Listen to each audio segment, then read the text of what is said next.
Hello, everyone, and welcome to a brand new episode of the Ruthless Aggression Era podcast. As always, I am your host, Mel Matt.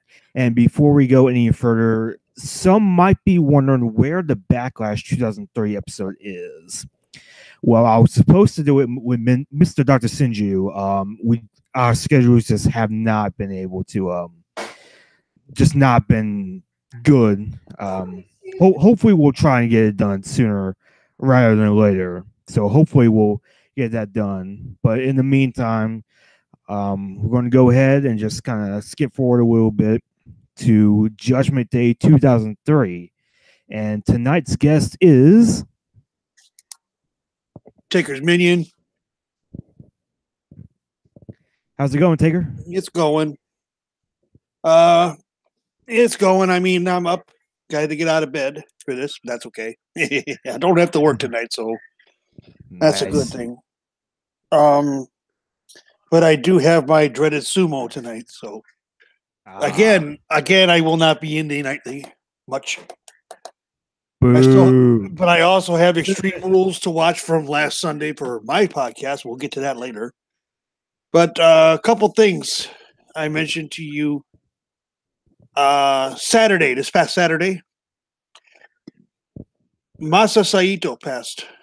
He died of I believe, a heart attack. He was a wrestler in the late 90s or in the 80s and 90s in WWE, late 80s, early 90s, part of the Tokyo Express tag team that was managed by Mr. Fuji. He passed away, and then the 17th marked the 30th anniversary of one of the most ruthlessly aggressive wrestlers that ever was.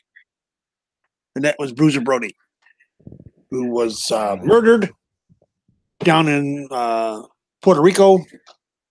And the perpetrator of the murder was acquitted of it because he said it was self-defense. And there's been a lot of negative publicity about it, even now, 30 years later, because the truth hasn't come out. And we don't ever think the truth is ever going to come out. You know, he was 42 years old, much too young to be taken from us.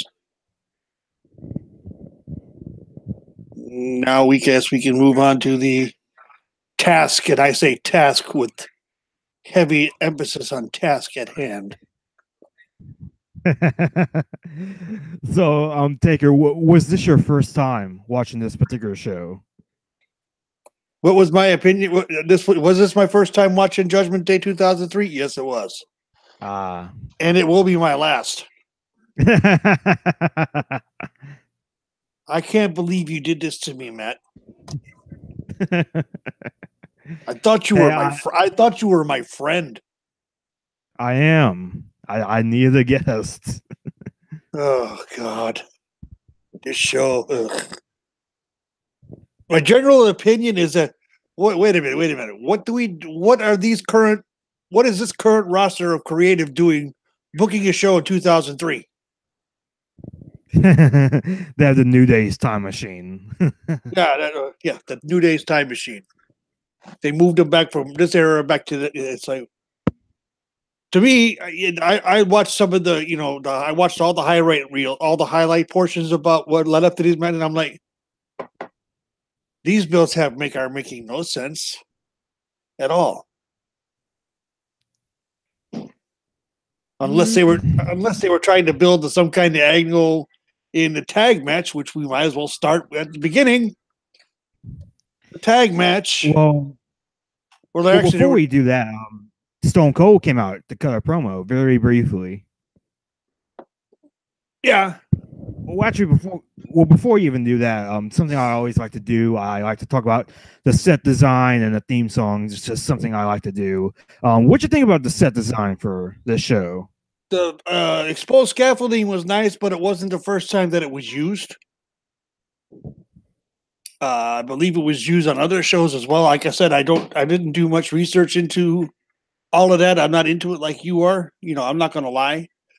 I went through the basic opening, seeing the opening, and the open had a lot of this. They had a lot of stuff to do with the Undertaker He wasn't even a part of the show. Yeah. Which was kind of strange. No, he wasn't, because he was kind of written off by the full-blooded Italians, because The Undertaker had faced John Cena in a WWE title tournament on SmackDown a couple weeks before Backlash, and full-blooded Italians came in and cost The Undertaker the match, and he's been off SmackDown ever since.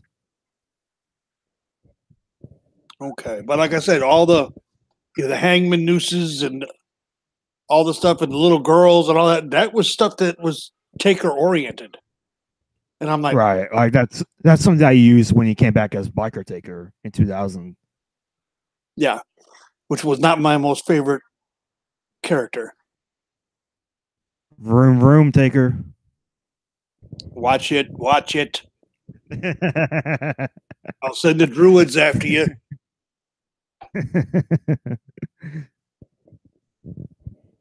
Or better yet, I'll send Midian to get you. Oh God. Uh-huh. I do know my history to a point. I mean, yeah, but still a mark for Taker. Like I said, that form of the Undertaker was not my favorite, but was still a fan nonetheless. Wasn't a big fan of Booger Red, no. As JR called him. Yeah, the open for this pay-per-view was really good. It was a bit similar to what they did for the previous Judgment Day the previous year, but I think it works really well with the Judgment Day theme and all of that. The set design, it was bizarre. It just felt like a lot was going on with it. It almost felt unfinished in a way, which maybe is the idea. I feel like they tried to go for like an apocalyptic theme, because there's like a lot of brick walls, like unfinished brick walls, a lot of scaffolding, some fire going up every now and then.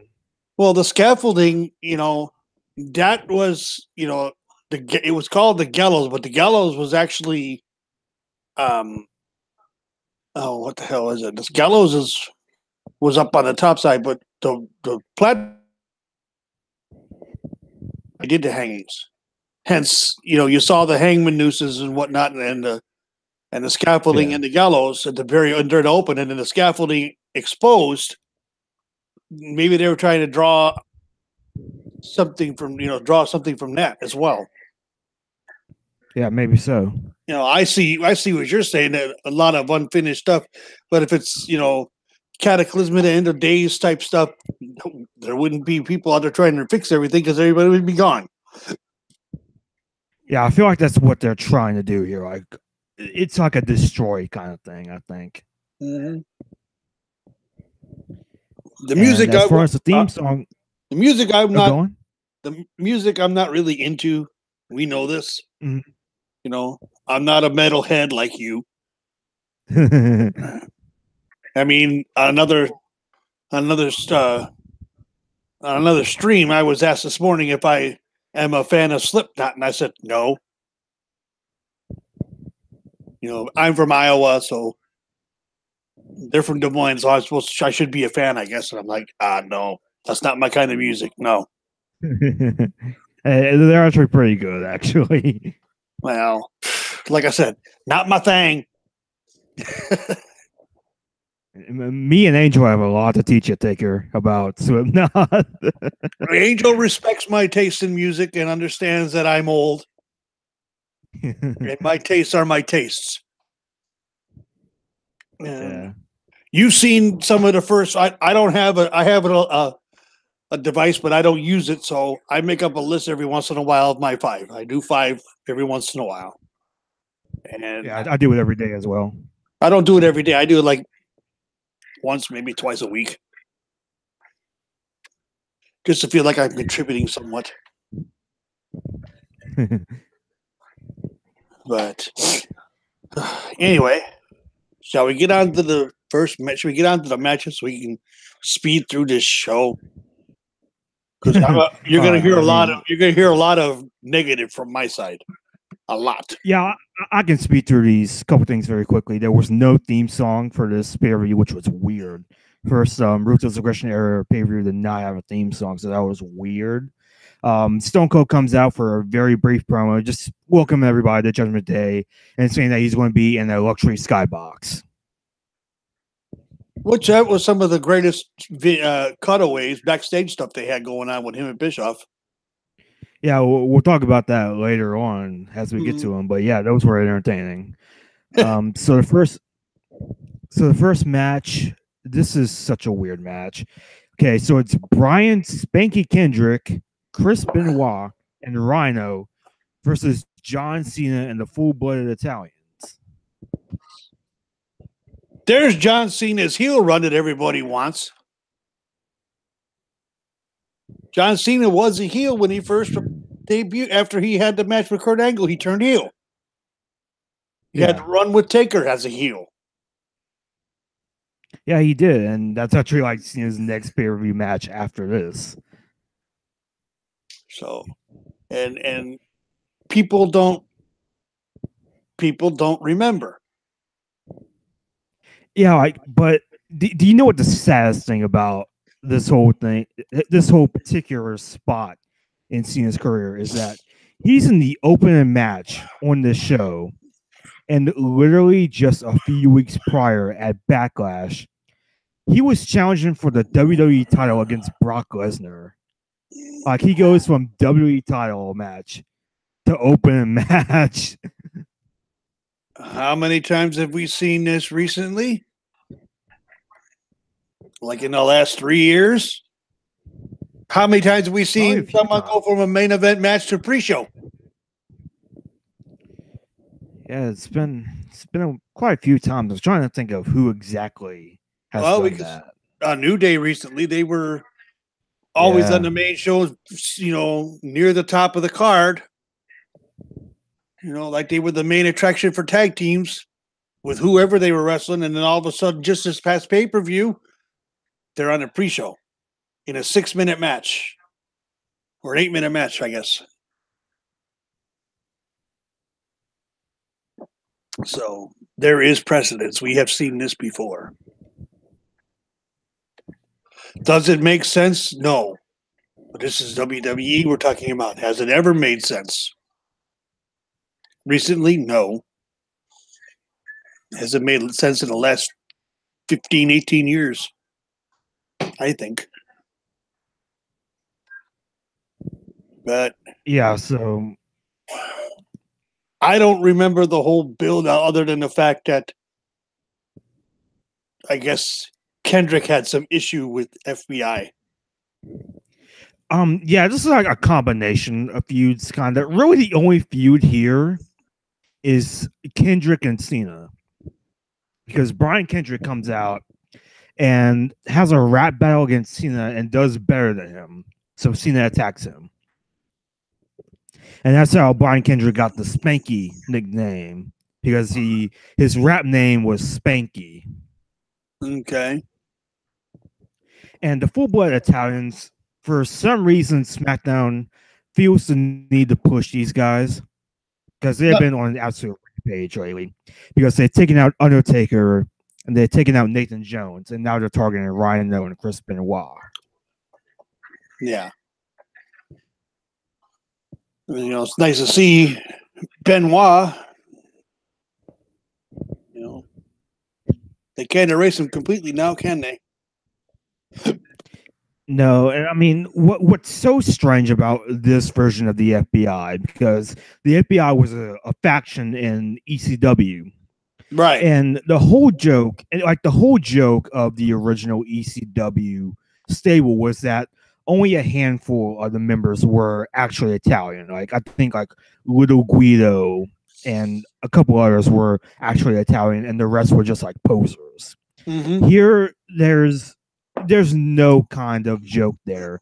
Like, it's just it's like a generic Italian mafia gimmick, and it doesn't have the magic of the original, and it doesn't understand what made the original so entertaining. Well, that's the thing that you look at what they did when we had NWO in WCW, and it was great. when the WWE finally brought it back, it was horrible. WWE'd it. Anything that any of their competitors had, and this is a known fact. We saw it at WrestleMania 31. Anything that was great from their competition, which was mainly WCW and ECW, when Vince and Company, when WWE finally got total control of it, what did they do to it? They destroyed it, of course. They made a mockery of it and they buried it. And this is what they did with the FBI. What they wanted it to be was what it looked like was a street crew, a mafia crew type deal that they were basically made fools of in the end. And if you look at the match, if you look at the match between Triple H and Sting, same thing. They made Sting out to be a fool.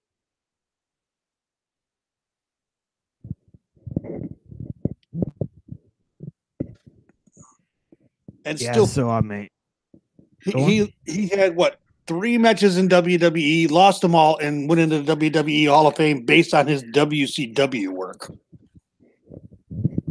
I mean, he beat Big Show by the DQ on Raw. That's got to count for something. Well, DQ wins are, basically they're a non-finish finish.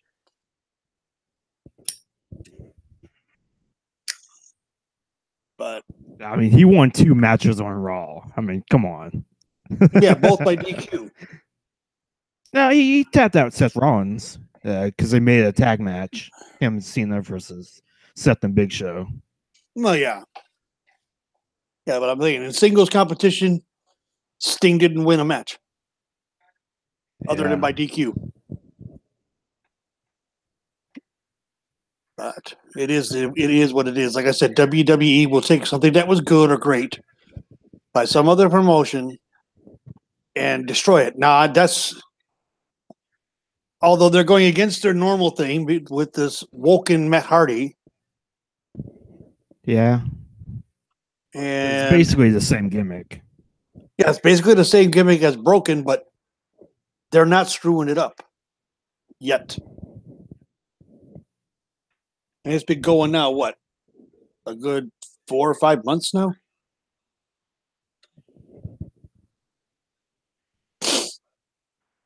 Yeah, well, it is what it is. FBI and Cena won.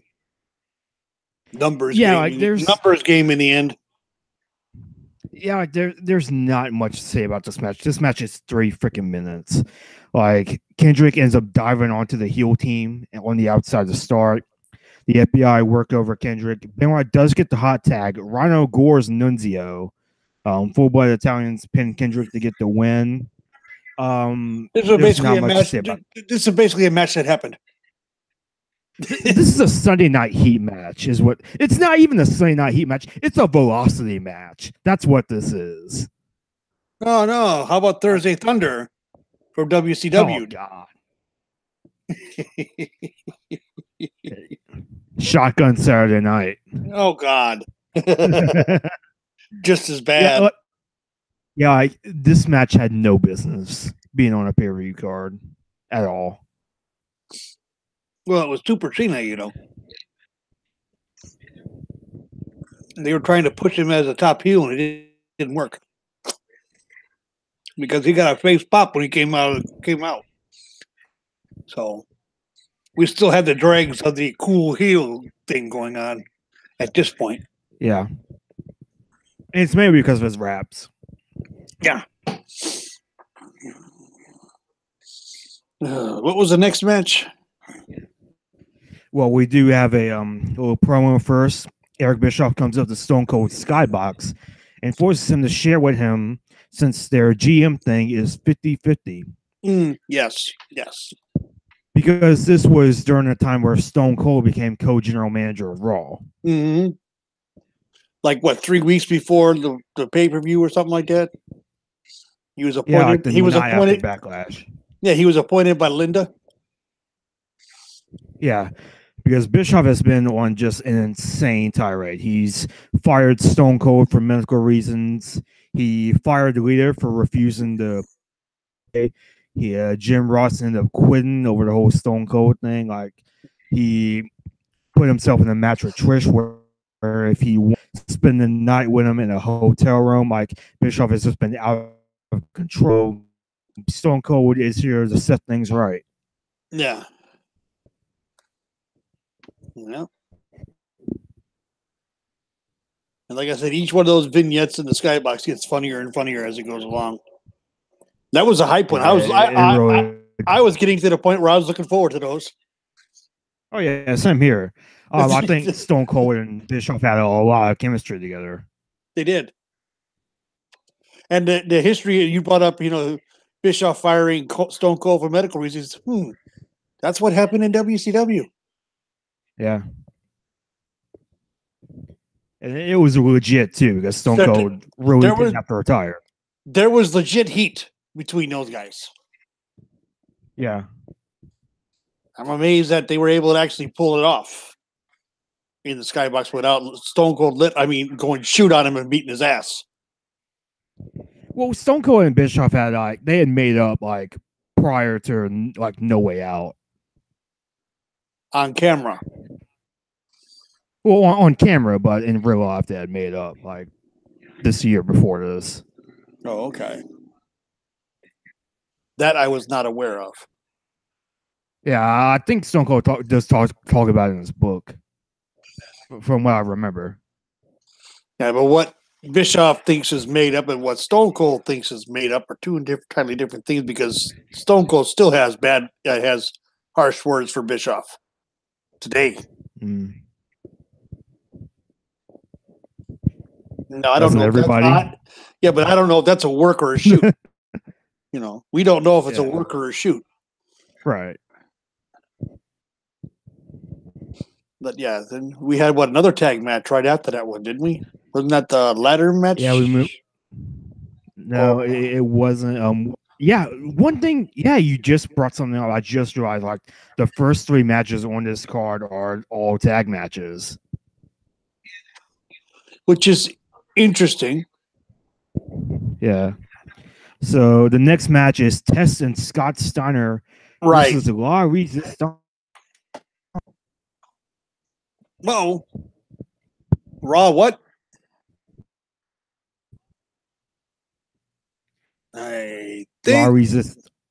Go ahead. La Resistance. Oh, La Resistance. The crooked referee. The crooked referee from No Way Out. Oh, Patrick? Nick Patrick? No, not Patrick, though he does screw up a couple times in this match. Yeah, one of the members of the La Resistance. Oh, well. I don't know who the referee is you're talking about. Because I didn't see the No Way Out. He was the crooked referee at No Way Out. I don't know who the crooked... You're not talking about it. The only crooked referee story I know right now is Scott Armstrong. Well, you were in the No Way Out episode that we did with Adam and Hogan, Rock, the lights turned out, and Sylvain Grenier was the referee that handed Rock the chair and screwed Hogan out of a match. Okay, yeah, I remember that vaguely. Okay. So this is La Resistance's first pay-per-view match. And I guess we gotta give some context to this tag team, because this is such a 2003 tag team. It really is. Yeah. For context, back in 2003, we didn't like the French that much. No. That's when Freedom Fries and everything became a big deal. Yeah. Because the French weren't doing anything to help us in the war on terrorism. Right. So, yeah. I had forgotten about that.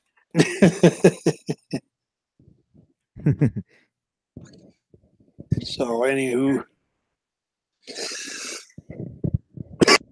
So our resistance are in control of the match for the most part. They work over Steiner. Tess gets a hot tag.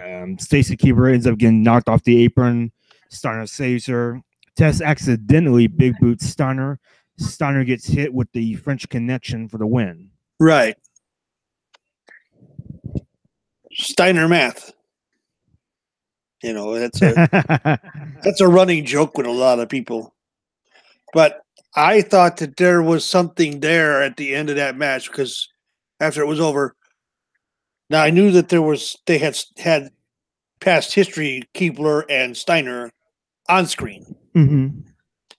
And she's sitting there checking on them, and Tess is getting mad.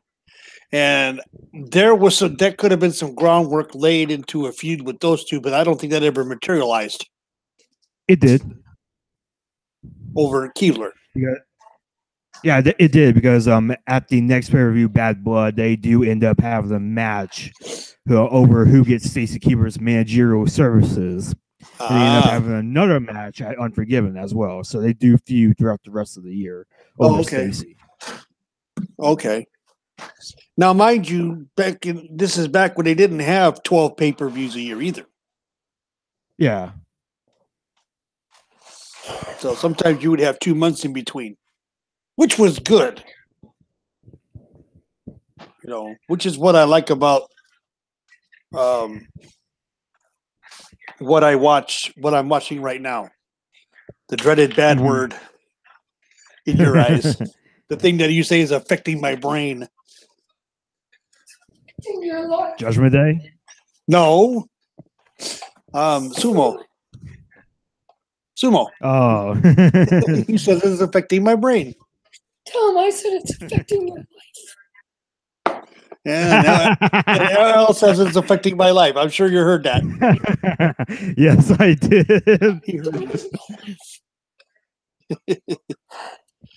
Matter of fact, I'll be up tonight watching it till 4:00 in the morning. Man, I have to get you on for WrestleMania 21 when we do that episode. Big Show and Akibono in a sumo match. And yeah, that Big Show will tell you he thought it was easy. He has publicly stated he thought sumo was easy. He goes, it looks like it's not much of anything. He goes, he admits Akibono beat the shit out of him. What am I doing? Get you more coffee? Please. He admits that Akibono beat the shit out of him. Good. When you're done, you can do dishes. And you could see it. You know, this is a preview, ladies and gentlemen. You could see that Akibono was just toying with him. He could have ended the match before it even started. He wasn't in UFC or he would have gotten fired. No kidding. I mean, Akibono could have threw him any number of ways and legitimately hurt Show. You know. I mean, shit, we just had a guy get his elbow basically snapped in half 2 nights ago. You know, in a sumo match. Yeah. Yeah. I'll get you the link so you can check it out. It's pretty rough. It's a pretty rough match. But anyway, I don't want to go too far off subject. Yeah, so this tag match, it was okay. It was a decent Raw match. I don't think it really needed to be on a pay-per-view. No. The first two tag matches so far were good for a Monday Night Raw. Right. And that's about all they're good for. You know. But this match is really just to put over La Resistance because after this, they get a big push in the tag team division. Oh, well. That seems to be Vince. He likes you, he pushes you to the moon. If he don't like you, he buries you to the bottom of the sea. Becky Lynch. Hey. It's true. Maybe so, but you know what? I'm holding out hope. SummerSlam, it will be Becky Lynch's night. No, she'll suffer the same fate Asuka did. She'll get distracted by Ellsworth and go after him more than Carmella, and then she'll turn it and walk right into a super kick. 1, 2, 3, it's over. Honestly, I feel like Becky pretty much has to win because there's nobody else for Carmella to face. Yeah, I know they made Asuka look like a punk. Yeah. Twice. They punked her ass. Yeah, twice. It's sad. Well, let's now get on to something that's a lot more entertaining. We get a backstage segment. Gregory Helms, Ace Reporter, and Mr. America debate over each other's secret identities. Oh, yeah. I actually thought this was a pretty funny segment. I thought that was pretty funny, to be perfectly honest with you. Yeah, it was nice to see Hurricane as Gregory Helms because we never really see that anymore at this point in time. Like he used to do it a lot, and when he first was in WF, when he first started doing it as a Hurricane, but at this point in time, it's very rare that he is Ace Reporter Gregory Helms. Yeah, if you look at the way he's dressed, especially with the Clark Kent glasses. Yeah, that's definitely what it's supposed to be. You know, he was supposed to be a WWE version of Clark Kent, and I was sitting there going, I actually was sitting there laughing.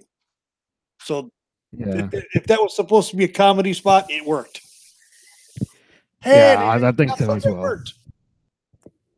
Yeah, I think like someone like Hurricane was so ahead of his time because now with all the superhero movies that's coming out and WWE is a PG landscape, how awesome would a character like the Hurricane be in WWE right now? He unfortunately he would just be run of the mill. Maybe for the simple fact is that everybody's doing it. And Matt, you've been on my show. We've had discussions about this. Mm-hmm. Everybody's doing it. They've gone from one extreme to the extreme of where you had a lot of mat wrestling and the occasional high flyer and the occasional risk taker to where everybody's doing the high spot.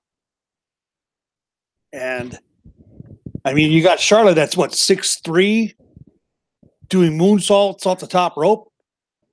She doesn't need to be doing that.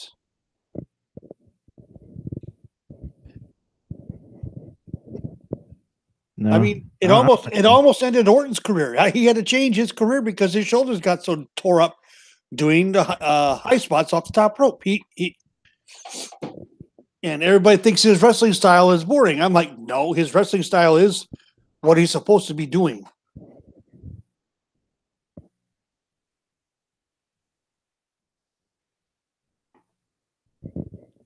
Yeah. Yeah, so I thought this was a pretty funny segment. We'll talk more about Mr. America later on. Yes. I mean, it was pretty, like I said, it was funny. I actually got a laugh out of that. Yeah, same here.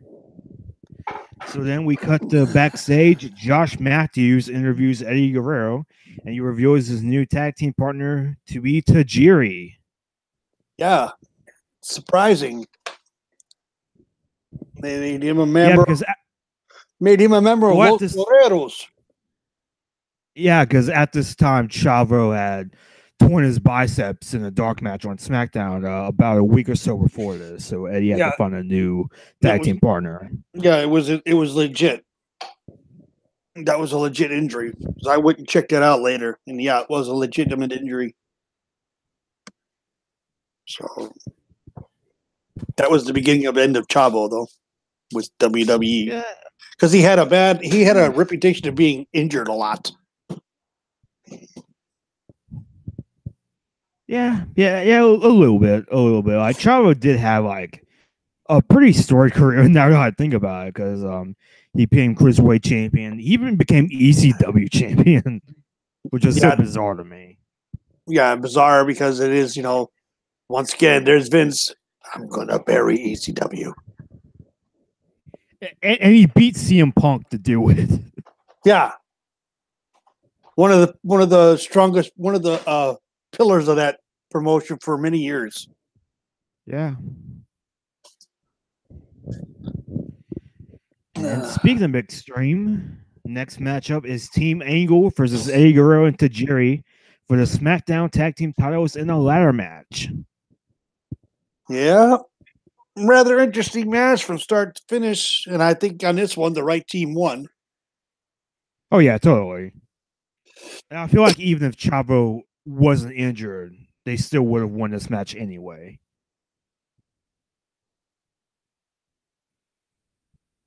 Because storyline wise, it was the right time. It was the right time for Eddie to win the tag team titles. This match is insane match. Two teams brawling the outside to start. A lot of moves with the ladder. They really utilized the ladder a lot. Tajiri with his handstands, the ladder. Team Angle hit their little rope spot on Tajiri using the ladder. Eddie even hits a frog splash on the Sheldon off the ladder. The end of the match comes when Eddie and Sheldon battle on the ladder. Tajiri sprays his mist on Sheldon through the ladder. Eddie and Tajiri win the titles. Yeah, yeah. And wasn't Tajiri supposed to quote unquote kayfabe related to Muda? Or was I don't know. I don't know if they ever mentioned that. because there's only been a handful of wrestlers from Japan that have ever done that. One of them was Great Muda. Trying to think of the other one.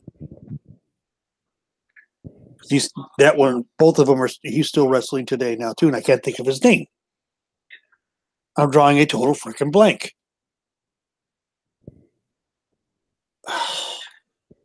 And I had it earlier. I had it just before I started talking about it. Now I don't have it anymore. I'm like, damn it, anyhow. Don't you hate that? Yeah. Live podcasting, folks. Live podcasting. Well, it says that the Great Kabuki, his That's kayfabe it. son, is the Great Muda. There you go. Thank you. Kabuki. Yep. You those were the three.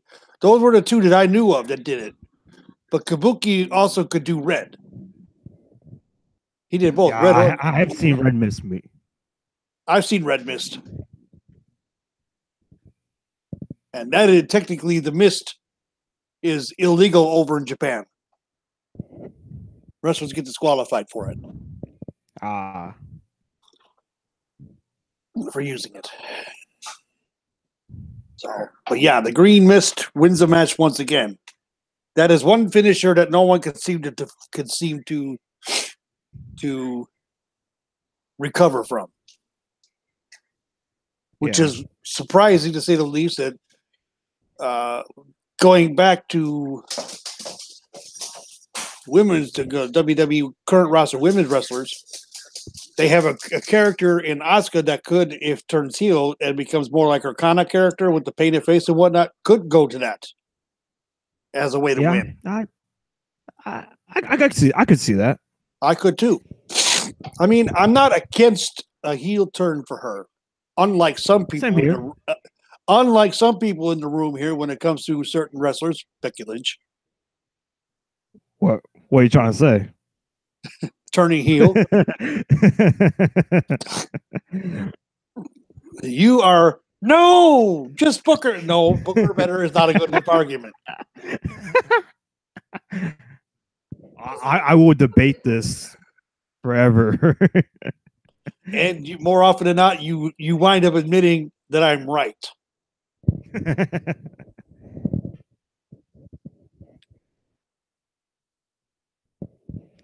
There's still mileage in her as a face, but because when I take away the argument, well, just Booker better, you have nothing to stand on.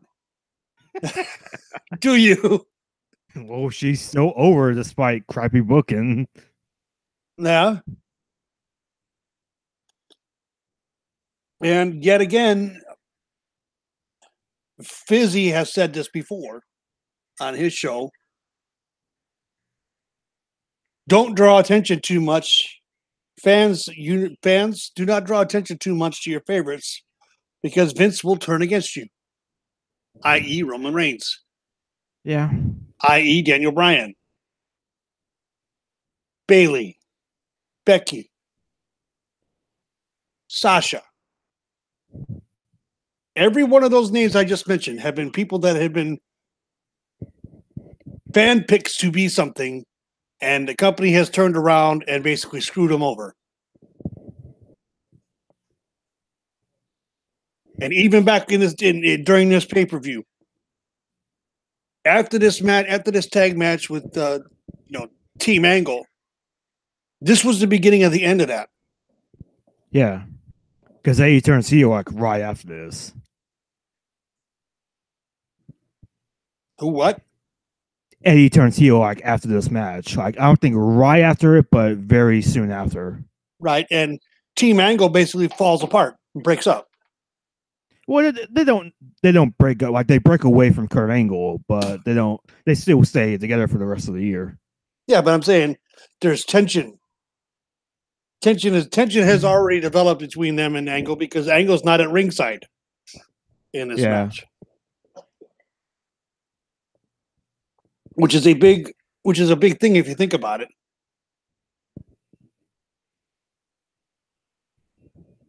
Yeah, they even lose the tag titles here. Yep. So it is what it is. Yeah.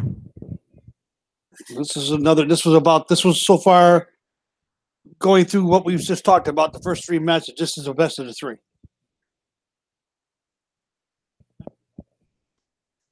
This match actually had some decent stakes. It had some good spots in it, and the finish was done perfectly. Shelton Benjamin sold his ass off on that green mist stuff, and it was good. It was a good match. I give that match a low B, but that's the highest grade you're going to get out of me tonight. I thought this was a great match. I really enjoyed this match. There were definitely a couple of botches here and there, sure, but that's to be expected. I mean, they're not 100% perfect. We see botches even today. Come on now. Mm-hmm. I was one of the greatest botches was the Black Mass kick of Aleister Black on Lars Sullivan when he missed him by 6 inches and the wind knocked Lars Sullivan down in the last takeover. Did you not see that? I haven't seen that pay-per-view yet. I need to. I just have been so busy with all the Summer Slams and this and all that. I think I was out of town the night that pay-per-view aired. It's available on the network. Yeah, I need to watch it sometime soon. Yeah, like I said, you'll see the wind knock Lars Sullivan down. Black Mass. And of course, Aleister Black slaps his leg, but you can see he's 6 inches from Lars. Lars is already going down before the kick even gets there, which is funnier than hell. So it was timing was off on that one. Yeah. So the latter match I thought was really good. A great match, by far the best match on this card for sure. Yep, I'll agree. So we go back to the Skybox, and Stone Cold mocks Bischoff for the way he sips beer. And Stone Cold says that if you don't do it right, I'm going to throw you out the Skybox. And Bischoff starts guzzling beer, which is a good thing. Which is a good thing as the show goes on. Yeah, like Bischoff just slowly deteriorates more and more as slowly we go through this. Slowly hell. We're into the second hour of this show already, and with that, and there's only like an hour and 45 minutes left. You know, we're just because the show's a grand total of about 2 hours 50 minutes. Yeah, about so. It's not a 5-hour show like now. Yes. Where your ass feels like lead when it's all over, even sitting at home. I can only imagine what it's backstage, like live. Go on. I can only imagine what it's like live. Yeah. So backstage, Terry interviews Jericho and Piper interrupts. Yep. Yes, he Um, does. Yeah, like do you know what show has recently debuted on Raw involving Jericho? Oh, the highlight reel. Yes, the highlight reel. Says it was inspired by Piper's Pit returning. Yes, this is true. And Jericho doesn't like it. But yet both of them are heels, so they sort of get along at the end of this thing, which I never did understand all of it. Yeah, Piper sort of says like, "Hey, maybe we do have something in common." Nah, we don't. Mm-hmm. I didn't understand the promo that Roddy cut at all. Yeah, it was very unhinged, as it were. Yeah, and the thing about it is that even when Roddy was acting as the unhinged character, his promos were made sense.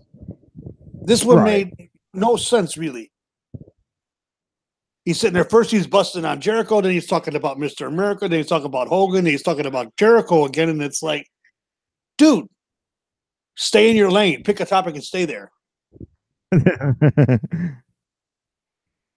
But once again, this is 2 years removed from the takeover of WCW, and where was Hot Rod at one point? WCW. Yeah, he was there for. Yeah, he was there for a couple of years. Mm-hmm. During their big Face Hogan at Starrcade. Right. You know. Well. We digress. Yeah. So next up, it's the return of the Intercontinental Championship, the Intercontinental Championship Battle Royal. Yes. Oh, yes. And in that backstage segment with Roddy, Jericho guarantees he's going to win. He's going to win. You're going to throw 800 others over the top rope. I'm like, I was expecting at least a 10 or 15, or 10 or 20 man battle royal. What do we have? 8? Yeah, there's not a lot, which No, I guess I mean, just goes to show you just how little of a mid card Raw really had at that point in time. let's see. You had Jericho, Christian, Goldust, Test. Who else? Booker T, Lance Storm, Lance Storm, Rob Van Dam, right? Yeah, Rob Van Dam, and Kane, Kane. I think that's it. 8. and let's not forget the big return. Hello. Oh yeah, Val ladies. Venus. Yes, Val Venus. Yeah, Who he was was formerly Chief Morley. He got fired the week after Backlash, but now he's back as Val Venus. And in 1998, it was cool. 2003, not so much. No. And they made sure to find women that were dressed, and I think they were plants, dressed like the late 90s. You know, in the crowd. Ladies and gentlemen, this is 5 years removed from 1998 when Val Venus was let go the first time. Yeah, and they never really do much with him after this. Like he really does become a jobber, basically. Like I don't think he wins. Like I don't think he's ever really involved in like an actual storyline after this. He's mainly a jobber on Sunday Night Heat. And I think this battle royal lasted all of 10 minutes. Yeah, I think so. I mean, because the eliminations came hot and fast. Oh yeah, they did. Kane, RVD. Kane, RVD. No, Storm, RVD, Kane, and Val Venus were gone in the first 5 minutes. Yeah, like Storm's the first one eliminated, and Kane and RVD go right after each other because Kane and Rob Van Dam are the current world champion, tag team champions at this time on Raw. I believe so. Yeah, and they even faced the Road Warriors the week before this on Raw. Yeah, Legion of Doom. They were called. They were not called the Road Warriors in WWE. No, no, no. They were called Legion of Doom. That's right. And that match was most notable for Hawk no-selling the Frog Splash by Rob Van Dam. Yep, this was when Hawk was having all his troubles. Yeah. Like he does end up passing away like 5 months after that match. Yep, shortly after he got himself together. He died clean and sober. Right. You know? So the eliminations come, they do come fast. And the final four are Jericho, Christian, Goldust, and Booker. So it basically becomes a tornado tag at this point. Mm-hmm.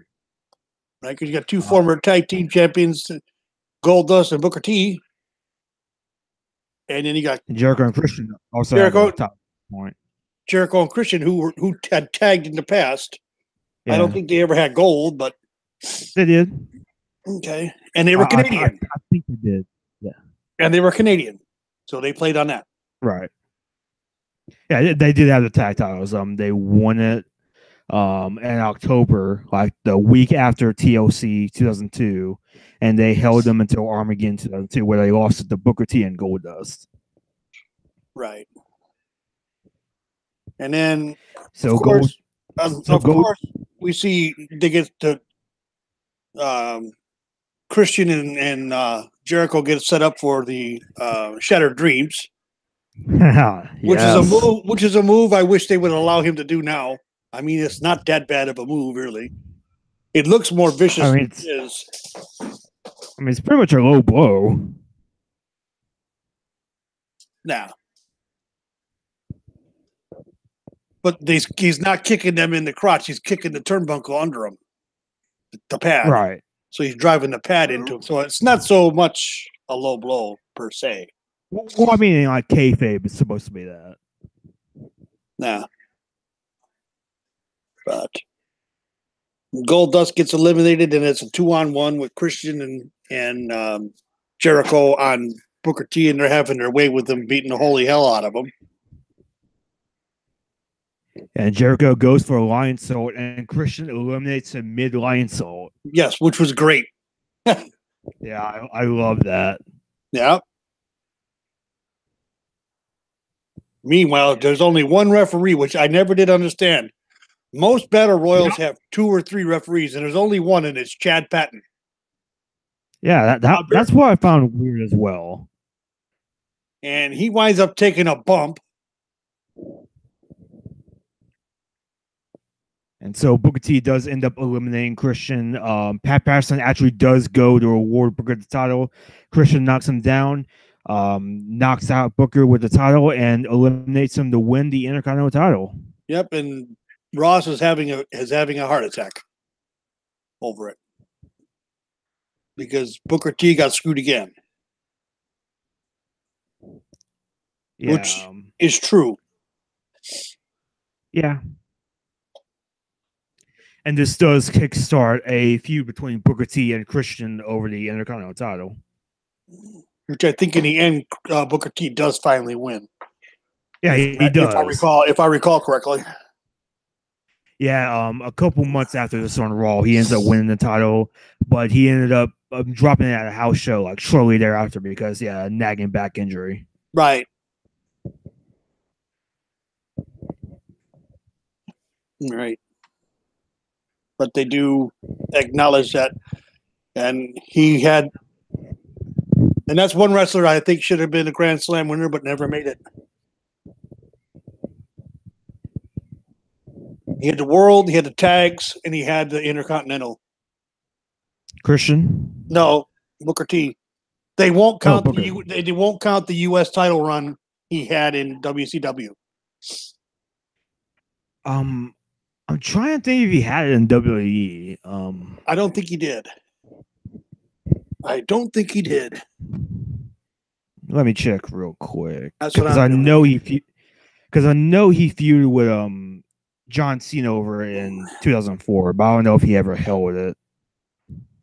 He's a 6-time world heavyweight, 5 times with WCW, or 4 times in WCW, once in the WWF.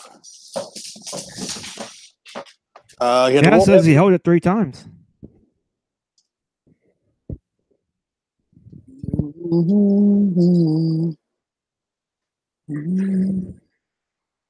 Trying to see. Here it is.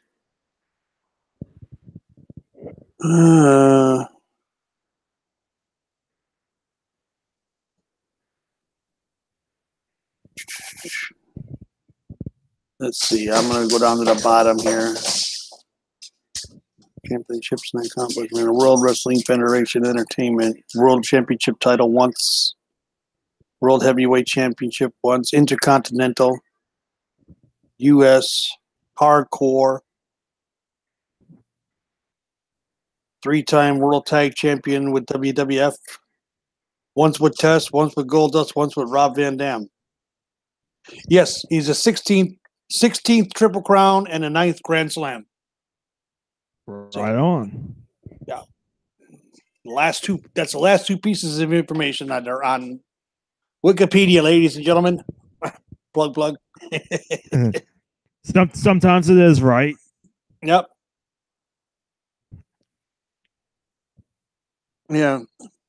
Good. It was good. It was a decent match overall. I mean, it was basically.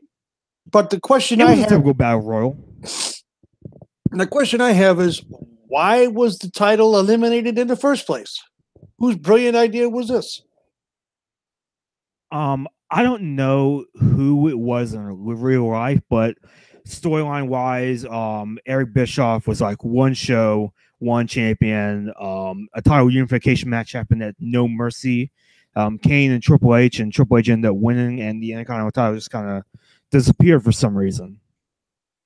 Which made no sense. That was a more story title than the US.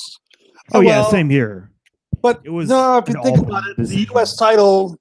Now, I'm going to take a side trip, okay? Mm-hmm. And I'm going to explain something here. Back in the NWA WCW days, especially in Georgia Championship, or I should say, not so much Georgia Championship, but in the Crockett era of NWA, the United States champion was the number 1 contender to the NWA title. If you held that belt, you were going to be facing, more than likely, Ric Flair.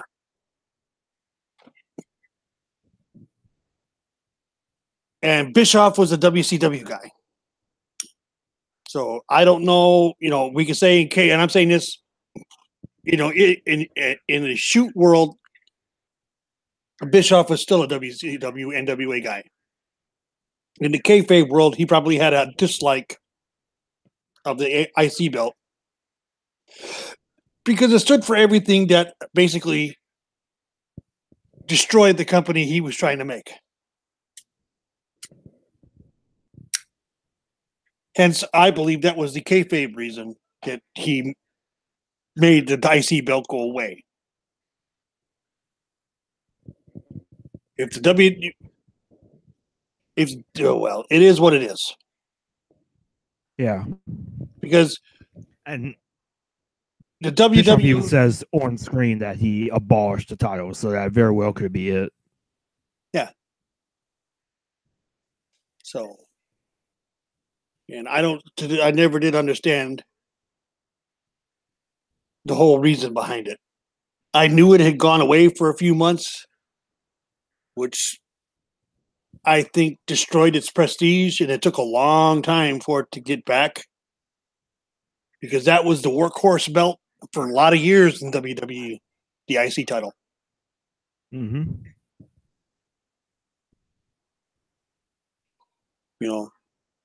I mean, let's look at it like this. Everybody today is bitching about the lack of appearances by one Brock Lesnar with the Universal title. Yeah. Okay. But the IC title is there week after week, month after month, being defended regularly. This is no different than it was in the 80s, 90s, and even the early 2000s with the IC title. That belt was put on the workhorse. The big belt, the big title was put on someone who, was like the face of the company, so to speak. Right. And they were always out busy doing other things for the company. We don't know what Brock is doing outside of WWE with the Universal title. Fans believe, that he sits at home on his farm in Canada.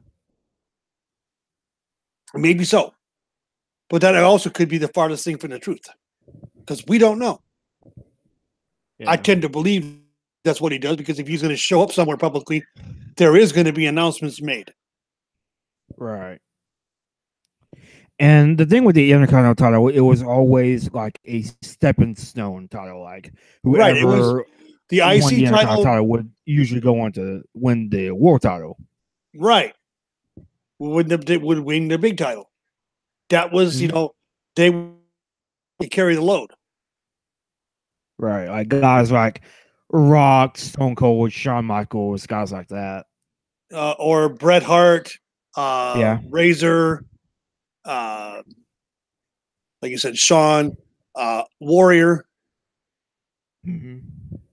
Ultimate Warrior took the WWE title off of Hulk Hogan at a WrestleMania. Mm-hmm. Yeah. And why? Because he carried the IC title and worked. So I'll give as much as I cannot stand to Miz, I'll give him the credit. He's the one that started pushing that belt to be important, and he made it stick. He set the bar really, really high, and I'm telling you right now, with Dolph Ziggler as a champion, it's gonna get dropped down a bunch. Oh yeah, because no one cares about Dolph Ziggler anymore. Why? The only thing is I'm waiting for is for Drew McIntyre to beat the snot out of him and tell him I've been using you all along. And I think that's what's going to happen. I do too. I don't know if it would happen at SummerSlam or shortly afterwards, but I do think it's happening sooner rather than later. Yeah.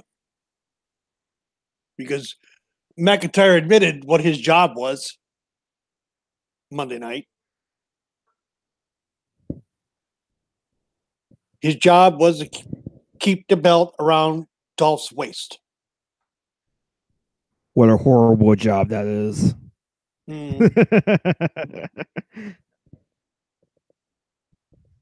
Drew don't need Dolph. Dolph needs Drew. Yeah. Drew's got more charisma, and they're trying to, get some of it to rub off on Dolph, and it's just not working. Mm-hmm. He's got go away heat right now. Pretty much. Anyway. So yeah, overall IC title battle royal. It was fine. It was what it was. It was serviceable. It was a typical battle royal. It was serviceable in the words of my co-host. In the words of my co-host on Saturday mornings, it was serviceable. Yeah. So now we get to the match that we have all been waiting for. Sable versus Tori Wilson in the bikini contest. Ooh. Which I don't even want to talk about. And Tori Wilson gets a special entrance for her. Like she has Lillian Garcia singing her theme song, which this match did not deserve that. It wasn't even a wrestling match. A special entrance. Lillian, the only thing I know is that Lillian could sing her ass off. Oh yeah, totally. Oh, it's just, yeah, it was a great entrance. I ain't gonna lie. There's the shadow stuff and the provocative dance that Lillian was doing and everything. It was great, but It wasn't needed. Oh yeah, it wasn't. It wasn't. I don't know why they did that. I really don't. Like, cause you see that like WrestleMania and stuff like that, but for Judgment Day, really a B pay-per-view like this, it it really wasn't needed. So I mean, in terms of a bikini contest, I mean, there's really not much to say. Like, you know how these go. The women strut around in bikinis and stuff like that, and the fans decide who wins. There's really not much to say about it. Um, Sable, making her return to the company around like the SmackDown after WrestleMania. Um, Sable Sable returning is like one of the weirdest things because she and W were on bad terms for a long, long time. And so now she's back and feuding with Tori Wilson and a feud that is slightly better than Tori Wilson and Don Murray. At least this feud doesn't have Al Wilson involved. At least it doesn't have that going for it.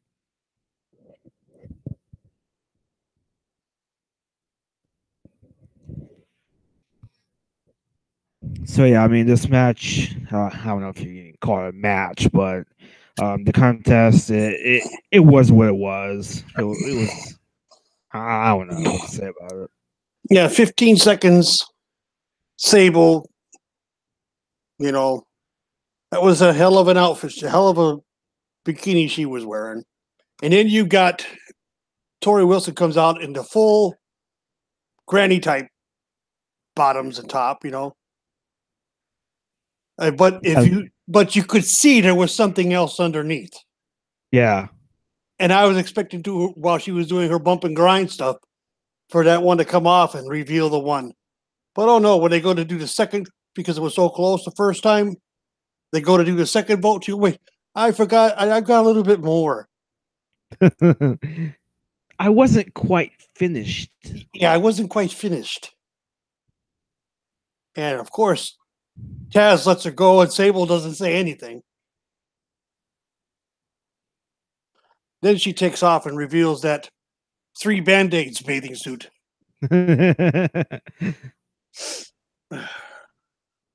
So who'd you want to win? Neither. I mean, it was a pointless exercise in my opinion. Right. And all they did it for was the shock value of Jerry Lawler's face. And he was selling some of the greatest facial expressions. And they're sitting there joking about it. Everybody wanted to see Lawler's reaction. It wasn't so much the women, it was what Lawler was going to do.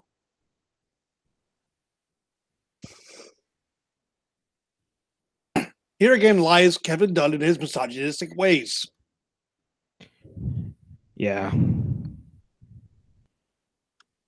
I mean, that's pretty much what the SmackDown Divas pretty much did at this point in time.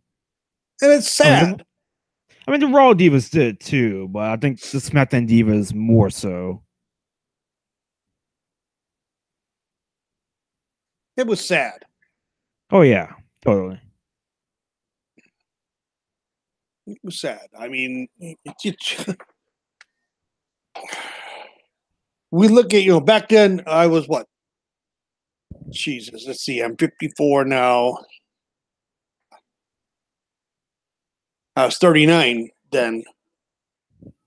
And I looked at it, it was like, oh, that's nice. Even back then it didn't cause any, it didn't stir anything with me. And now I look at it and it's like, I'm sorry. I guess I'm becoming an old funny duddy, but I'm sorry. This is what was so wrong with the WWE. And what we got now, granted, they still don't know how to book the women properly, but it's a lot better now than what we had then. Oh, yeah, definitely. definitely, and that's something that I'll always say is that, like, as someone that had to watch Tori Wilson feud with Dawn Marie, where Al Wilson died because of Dawn Marie's, I don't even know how to put it. It's just that whole feud was just such a soap opera, Mm-hmm. and so it's like, say what you will about the women now and how they're booked, but I'd rather take this over that. Oh yeah, I would too. I mean, we actually have women who are wrestlers, Yeah. women who can actually work in the ring and do good at it, that are great at it. I mean, Jesus Christ! Look at Takeover Brooklyn 1, Sasha versus Bailey. My God, man! You know, And now they're on anger management therapy, so it all works out in the end. which I've already said this, and it caused a rather big controversy today. Did you not notice that? About What was it? I said that. How did I put it? Because of next week is coming Monday on Raw. There's a tag match: Bailey versus Sasha being forced to tag team again together against Dana Brooke and somebody. I can't remember who the other person is. Alicia Fox. Yes, Dana Brooke and Alicia Fox. And if those two can't get along, one of them's going to SmackDown. The one that probably should go to SmackDown is Bailey. Yeah, The one who's I would agree with that. But the one who's probably going to go to SmackDown is Sasha. Why? Because F you, that's why. Well, that and the fact that Sasha has outright said that she wants to be on SmackDown. At least when the whole drafting was first starting out. She knew who was over there.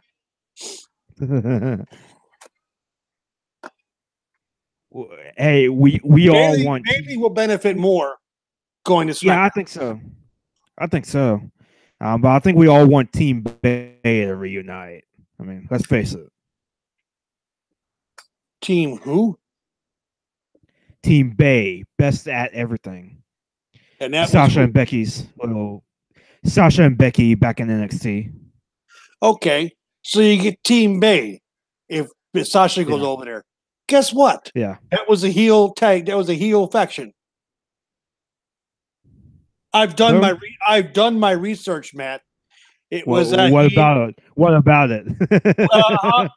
Becky don't need to turn heel. If they do the reuniting of Team Bay, what's going to happen? Heel. Thank you. You lose. Argument over. You just painted yourself. You just painted yourself into a corner. They can still be faces. No, I don't think so. With a name like that, no. I mean, they are the best at everything. And no, they would not be face team. Nope. They would destroy your second favorite. They would destroy your favorite tag team right now, the Iconics. I mean, that would be if they actually got booked on SmackDown, which recently doesn't seem like that's going to happen anytime soon. And if you notice how I'm saying it, you say Iconics, I call them the Iconics.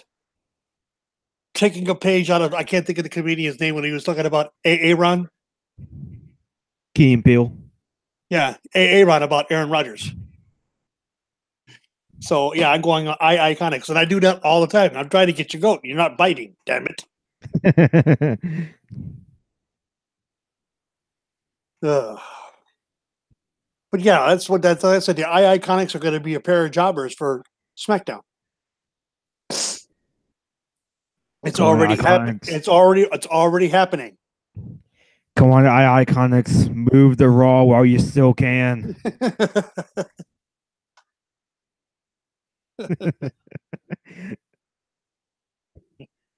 Well, Where were we? We were talking about the bikini contest. Oh, okay. Yeah, okay. Yeah, We move on from that. I mean, yeah, nice distraction, all that good stuff. And then we have don't we have another cutaway to the skybox? yeah, we do. Bischoff is getting sicker and sicker, and Stone Cold ends up feeding him jalapeno juice. Jalapenos and jalapeno juice, yes. Yeah. To get him to drink more. Because he's complaining about, I can't eat anymore. Drink more. I can't drink anymore. We'll eat more. Here, have some of these. Oh, pickles, yeah. And I mean, he chose down 4 of them, and I'm like, oh, I don't know if this is real or not. And I'm like, you fool. I hope it wasn't real because I cannot stand spicy foods. I just cannot do it. That's why I said, you fool. If that was real, I'm like, you fool. Bischoff, you're being made a fool of. And then to drink it's like, oi, are you crazy? Are you nuts? That's worse. Yeah, yeah. We do have one final little segment with them later on after the world title match. Yeah. But first, Mr. America versus Roddy Piper. Do we have to talk about this? We can try and speed through it real quick. Pitiful. It's not like it's that long anyway. Like it's like 4 minutes or something like that. It's pitiful. It really is. Like these two should not have been wrestling at this point in time. Well, Hogan could still work. Okay, even at his age, a little bit. He still could put on a decent match. Roddy, he was only 49 years old, but he had a body of an 85-year-old that could barely move. Couldn't do half of what couldn't even get the sleeper hold locked on to look like it was working properly. Great selling by Hogan, by the way. Yeah. Hogan was selling his ass off for Piper in this match. Yeah, and Sean O'Hare had to keep constantly interfering to protect Piper. Yeah.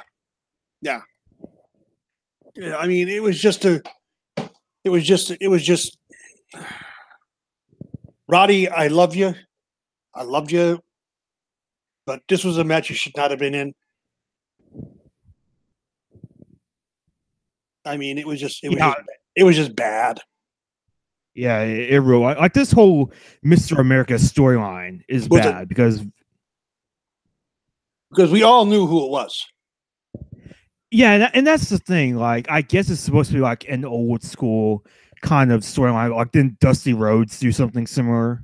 Yeah, they would always have the loser leave town match, and then the loser would come back a couple weeks later under a mask for a while. Mm-hmm. Do you think this is? And in the match, then there would be the match of, if he loses, he has to unmask.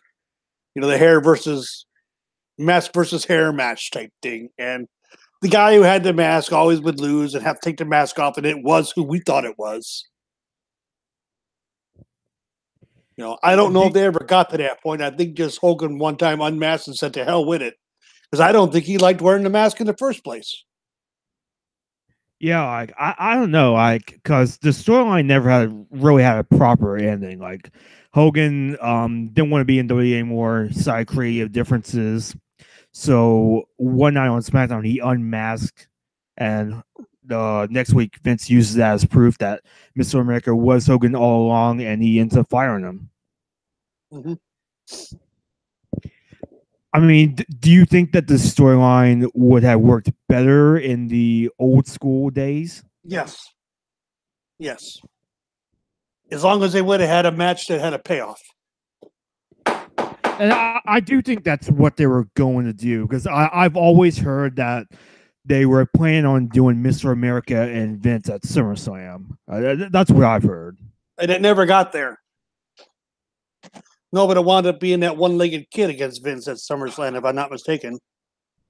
Yeah, at Vengeance, it was Zach Gowen versus Vince McMahon, which is a match I forgot happened. It was forgettable. Yeah, so the whole thing with Mr. America is that the week after WrestleMania, Vince ends up not necessarily firing Hogan, because the whole stipulation for WrestleMania was that if Hogan lost, he would have to retire.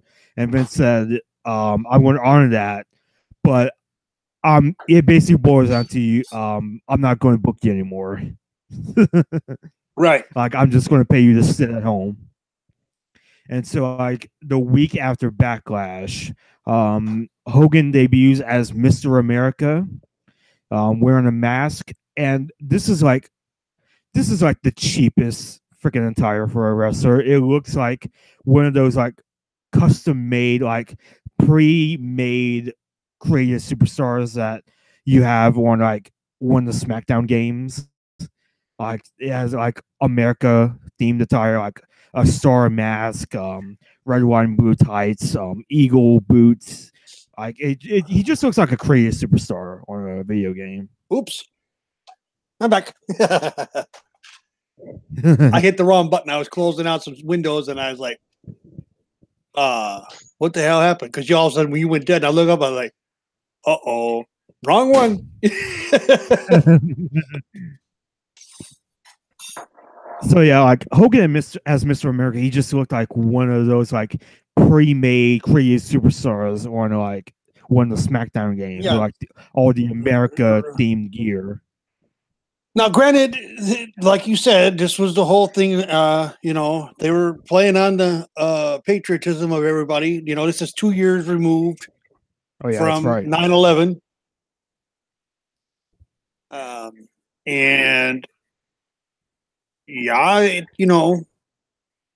big thing. We're still let's get Saddam, let's get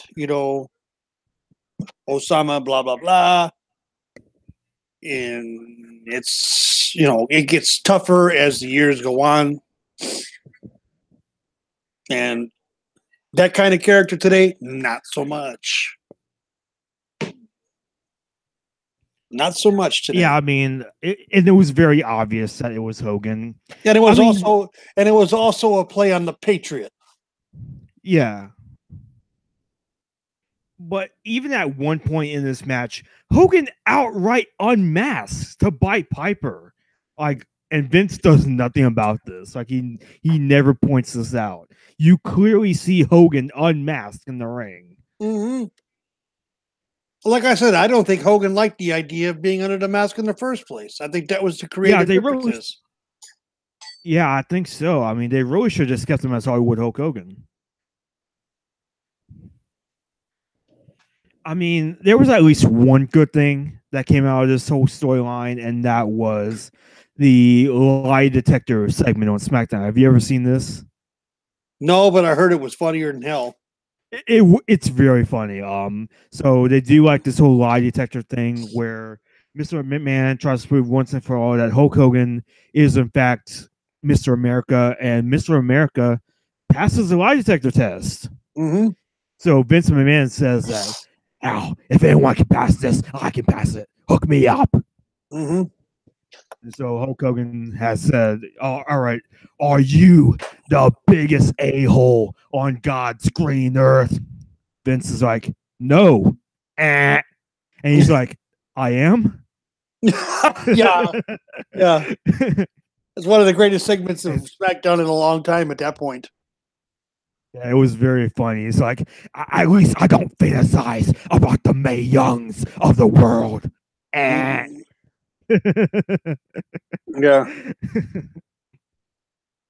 So at least one good thing came out of this whole story. Yeah, but like I said, Roddy was a shell of himself. Yeah. He was out of shape. Well, hell, Roddy had been out of the ring 3 years at that point. Yeah, I think so. And I think Piper even admitted that the only reason that he came back was for money. Like he says, he says in that HBO interview, like, I need to take out my pension plan when I'm 65. And he even says, I'm not going to make it to 65. And you don't. Yeah, it was like this whole it was like Real Sports with Brian Gumbel on HBO. They did a whole story about premature deaths in wrestling, and they even had an interview with Vince where he outright slaps the notes out of the reporter's hands. Yeah. And it's just like Vince, stop giving interviews on HBO because it never works out for you. It never looks good. Anytime he gives an interview on anything related to the business as to how things are or were, he steps on his crank with the old golf shoes. Yeah. Because he's not very good at it. He's not very good at deflecting. No. Vince answers before he thinks. Yeah. So that Costas interview was really funny. Yep. Would you let me finish? Would you please let me finish?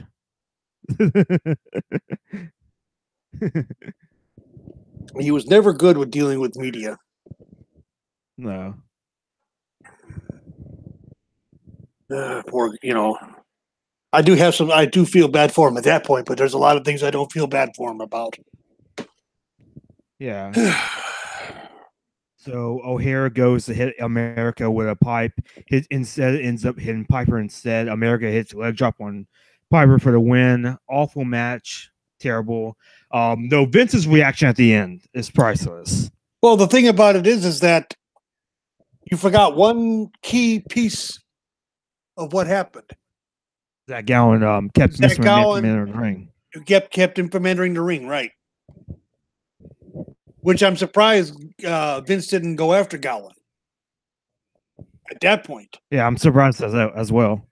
Because I was expecting him to basically go after Gowen and take his leg and beat him with it. Now, mind you, ladies and gentlemen, this is the guy who's he's basically amputated from like the knee down or just above the knee. And he's wearing a full leg prosthetic, basically. So, and yeah. So, and his leg had already been removed and basically scared the hell out of the wrestlers who did it to him, O'Hare and them. Piper, and they did it on like the SmackDown before this. Mm-hmm. Mm-hmm. So, and that ends up sort of kickstarting Zach Gowen's feud with Mr. McMahon after this whole Mr. America thing kind of falls apart. Yeah, they were doing something to try to save it. Yeah, but they should have just pulled the plug on it. And you're right. Roddy said he would not make it to 65. He died at the age of 64.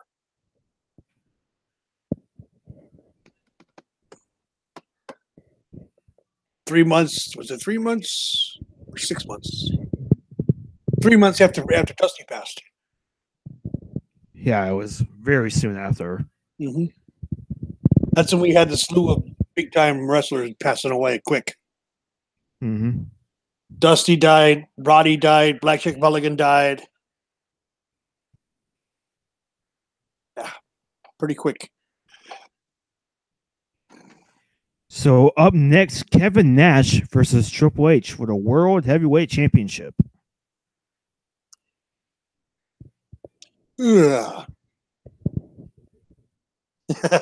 That's my opinion of that match. You didn't like this match? Not really. I actually liked it. I thought this was one of the better matches on the show. I'm not saying it's great. I knew there was going to be a DQ finish before the match even started. I just felt it. I mean, again, 2018 booking in 2003. Yeah, because the whole match is basically just leading up to the Hell in a Cell match that takes place next month at Bad Blood. Yeah. But I thought the match was entertaining. Nash and Triple H brawling the aisleway and that ringside. Earl Hebner gets shoved down many times. Pedigree for a 2 count. Sledgehammer Hebner. And Nash ends up powerbombing Triple H through a table. At the end, yeah. After shoving Shawn down, and then if you look, the other thing that kind of caught my attention was you look at Shawn's face after Kevin Nash puts him through the announce table. Yeah. His mouth is wide open. He was either he didn't know that spot was going to be there, or B, it was a shoot, because Nash literally looked like he was pissed about something. Well, we got screwed out of the title. I mean, no. There's the kayfabe pissed look, and then there's the real pissed look, and he had the real pissed look on his face, in my opinion. Something didn't go the way it was supposed to. I've never heard anything about there being any heat between Nash and Triple H at this point in time. No, there wasn't, but something went wrong somewhere. Maybe the where Hunter took the pad off the turnbuckle, and maybe they were only supposed to go to that corner shot once with Nash, and he wound up taking him back a second time. I don't know. Neither one of them will admit to whether or not there were heat involved, even though they were a part. Because there were 3 of the 4 there in that match. 3 of the 4 that broke kayfabe, did the curtain call. Mm-hmm. Where's the X-Pac and Scott Hall when you need them? Exactly. But yeah, I really like the build to this match. I think I really like this build. There was one segment on Raw, and it's like whatever.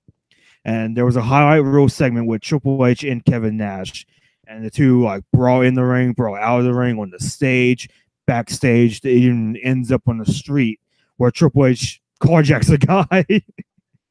Yeah, I saw that. So I mean, overall, and at that point, when Triple H carjacked him, Triple H's a bloody mess. Oh yeah, like he got busted open. So yeah, I saw that, and I'm like, okay, and him talking about everything between Shawn and I. I'd just as well want to beat his ass as be his friend or something like that. And I'm like, yeah, I'd much rather slap him in the face than shake his hand. Yeah, something like that. And I'm sitting there going, And this is coming off of their 2001-2002 run. Yeah. Where those two basically beat the holy shit out of one another. Yeah, and their feud was still kind of sort of going on at this point in time, but they were both kind of just taking breaks from each other. Mm-hmm. Mm-hmm. Overall, I liked this match. I did. It wasn't a great match, but I thought it was entertaining. I thought it was an entertaining brawl for what it was. It mainly served as a trailer for their next match at Hell in a Cell, which I remember being pretty good.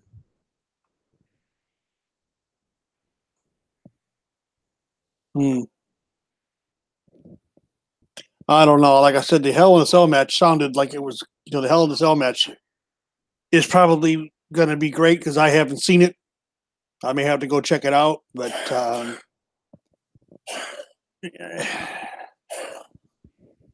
yeah, I didn't see the trust, so to speak, there between Nash and Triple H as there is between Shawn and Triple H. And this is after, or this is also leading up to when Nash is basically forced into retirement because quad injuries, where he rips both of his quad, where he rips a quad just going into a run into a corner and clothesline on somebody. Yeah, I mean, I think he keeps wrestling for a few years after this, but yeah, this is sort of like kind of like the beginning of the end of Nash's main run. Mm-hmm. But I mean, I haven't seen that Hell in a Cell match in a long time. I remember it being good. Next week I'll find out when we do the Bad Blood episode. I mean, I liked the match. I thought it was a good, entertaining brawl. But I've always been both a Kevin Nash fan and a Triple H fan. So yeah, Nash was good. I liked him in NWO. yeah, same here. But with the NWO, it became to be how many times are they going to run in? How many good matches are they going to ruin? Because you would see some great matches going on. And here they come, destroy everybody. It's like, you assholes. Why? Yeah. All right. I think after that match is over, head up back up to the box, right? Yep, we get one final segment with Stone Cold and Eric Bischoff. And so Eric Bischoff ends up finally getting sick. Well, and the thing too is you forget the plate of wings comes into the room. You forget about that. Oh, I did. Yes, because it's a girl coming in here, talking about Minnesota. Right. They're talking about Minnesota and the great fishing and the great hunting and the lakes and all the time, and you see Bischoff take a big swallow of beer that he never swallows. Yeah. And all of a sudden you start seeing him doing heaves. And he barely gets the window open. Yeah, he sprays some of it's beer. Ladies and gentlemen, it's beer. He's not actually puking, it's beer. And he gets some of it on the girl and out on the window and out the window onto the crowd. And yeah, he vomits all over the crowd. Quote unquote vomits all over the crowd. Yeah. Funny segment. And winds up getting a whole 24-ounce can of beer dumped on him at the end. Yeah. And Stone Cold's like, a lot of good things come out of Minnesota, hunting, fishing. You're not one of them. Yep. And he pours a can of beer on him. Great ending to the segment. Great ending to Bischoff and Stone Cold. And then, don't we have a WWE title? Yes, we had a WWE title match next. No. Yeah, we have a women's title match. Yeah, women's title match, Fatal 4-Way. This is it's Trish Stratus versus Jazz versus Victoria versus Jacqueline. No real reason for this match. Trish and Stratus are kind of having a feud, and Victoria is kind of involved, but there's really no real direction for this feud. Jacqueline hasn't even been on Raw in like a month, but she's in this match for some reason. Wasn't she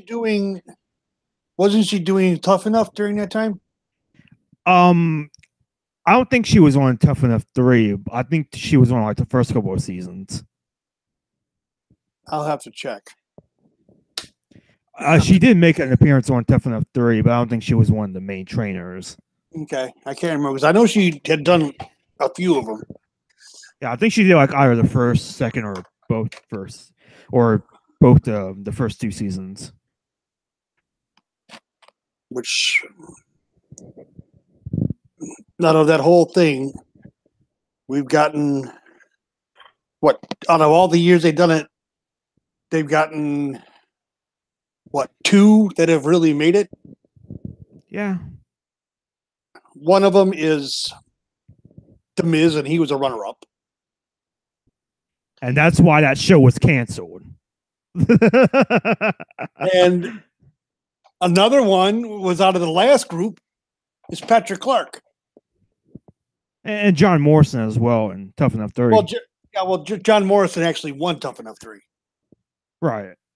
I'm talking about, so that's 3, but Johnny Mundo, John Morrison, Johnny Mundo, Johnny whatever, Johnny Impact, whatever the hell you want to call him, had his issues with WWE and wellness violations. That's why he was let go. But no, right now we got Patrick Clark. And for those of you that don't know who Patrick Clark is, Matt, do you know who Patrick Clark is? Yeah, he's Velveteen Dream. That's right. And he's only 22 years old.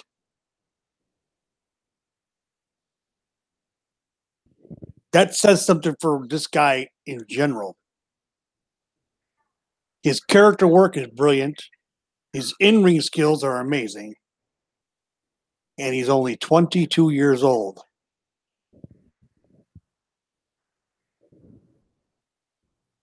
A scary thought, isn't it? Yeah, a little bit. I'm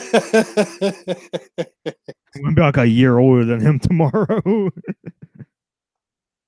You're going to be turning 23 tomorrow? Yeah. Well, happy birthday a day in advance. Thanks, man. But yeah, he's your age, man. Yeah, it's weird. He's been in professional wrestling since he was 17. He worked indies in Maryland. I've done a lot of research on this guy because I like him. Mm-hmm. I mean, not like the character at first I wasn't too hip on, but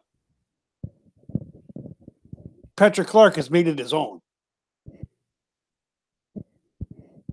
So I like it. Yeah. As far as the match itself goes, there's not much to it. It's really not that long. There's a double submission spot. Trish goes for a satisfaction on Victoria, takes a nasty front bump on the outside. That was a scary bump. She landed face first. Yeah, I think she even busted up her lip. Yeah, she did. And Lawler was sure to point that out to everybody. I hope she's okay. She got a few stitches, so she's all right.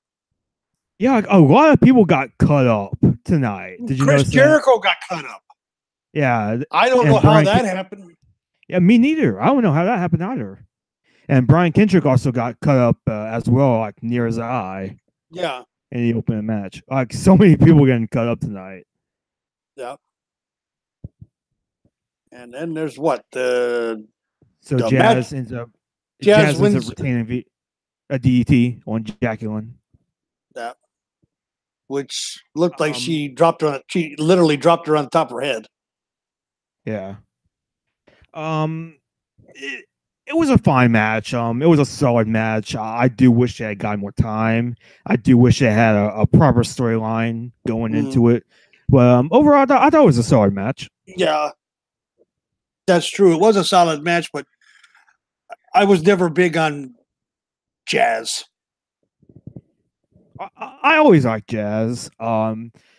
She never really got to make much of an impact in WWE because she was always getting hurt. Like she does end up getting hurt like right after this.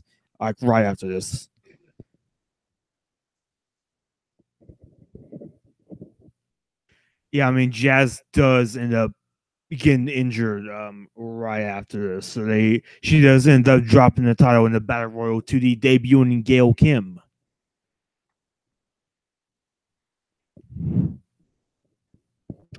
But yeah, overall Divas match, the women's title match, it was a solid match for what it was. There wasn't much to it, but for the most part, I thought it was fine.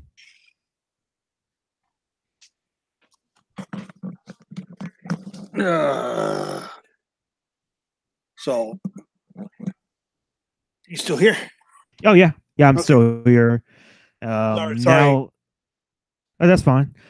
Solid match overall for the women's title, and now we move on to the main event of this show: Brock Lesnar versus Big Show in a stretcher match. First time in 17 years. The last time they had a stretcher match was Andre the Giant versus Killer Khan. Yeah. How many times did Cole bring that up? A lot. Like they made sure to point it out. And even in the build to this match, on one SmackDown, I believe it was the Go Home show, Steven McMahon says that the stretcher match is the most barbaric match in WWE history. No, it ain't. No, it isn't. No. Hell in a Cell was, should be again. Yes, ladies and gentlemen, I am the one that is advocating. I am the advocate for color. Yeah. Bringing color back to the WWE. Yeah, I would say Hell in a Cell is more dangerous than a stretcher match because the Hell in a Cell match almost killed Mick Foley twice, and it retired him in storyline. In a Hell in a Cell match. Yeah. Yeah, I think that was with Trips. Yeah, Triple H had No Way Out 2000. Where they actually set the roof up for it to give way, and they fixed the ring so Foley didn't hit damn near as hard. Didn't hit as hard. Yeah, he actually goes through the ring. Yeah, which kind of gives way. And there is there had to have been a pad of some kind underneath, like an air cushion. Yeah, there had to be. Because he didn't bounce. He hit that spot and that was it.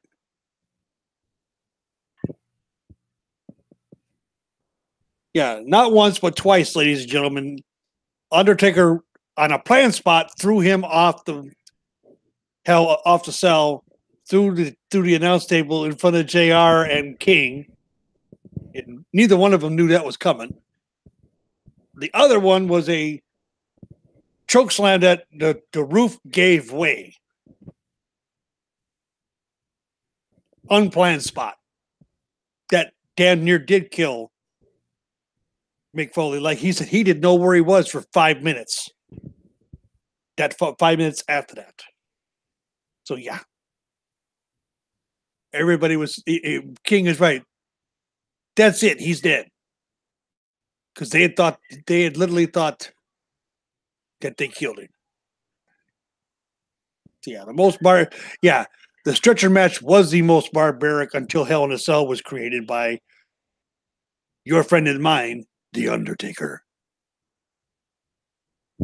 Yeah, I would even say like the Elimination Chamber is more dangerous. Triple H got his throat crushed in that match. Yeah. Hell, Undertaker also got burned on his way down to the chamber. Yeah, that's right. And then proceeded to wrestle 10 almost 15 minutes in the ring, getting his chest slapped with first and second degree burns all over it.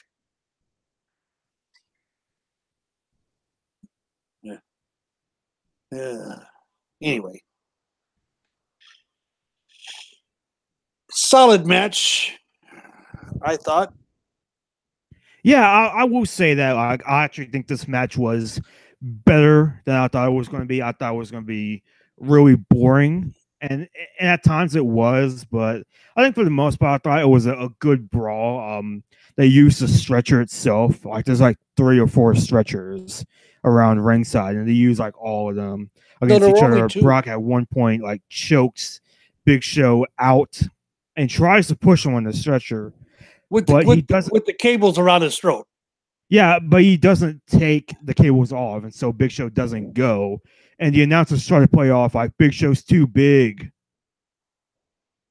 Yeah, Big Show's too big. Big Show's too big. And then all of a sudden, Brock leaves. Yeah, and Rey Mysterio interferes because Big Show tied Rey Mysterio to a stretcher to a backlash. To a backboard. That's what those are. Those the thing that Big Show brought to the ring and what they were beating each other with, those orange things, they are not stretchers, ladies and gentlemen. They are backboards.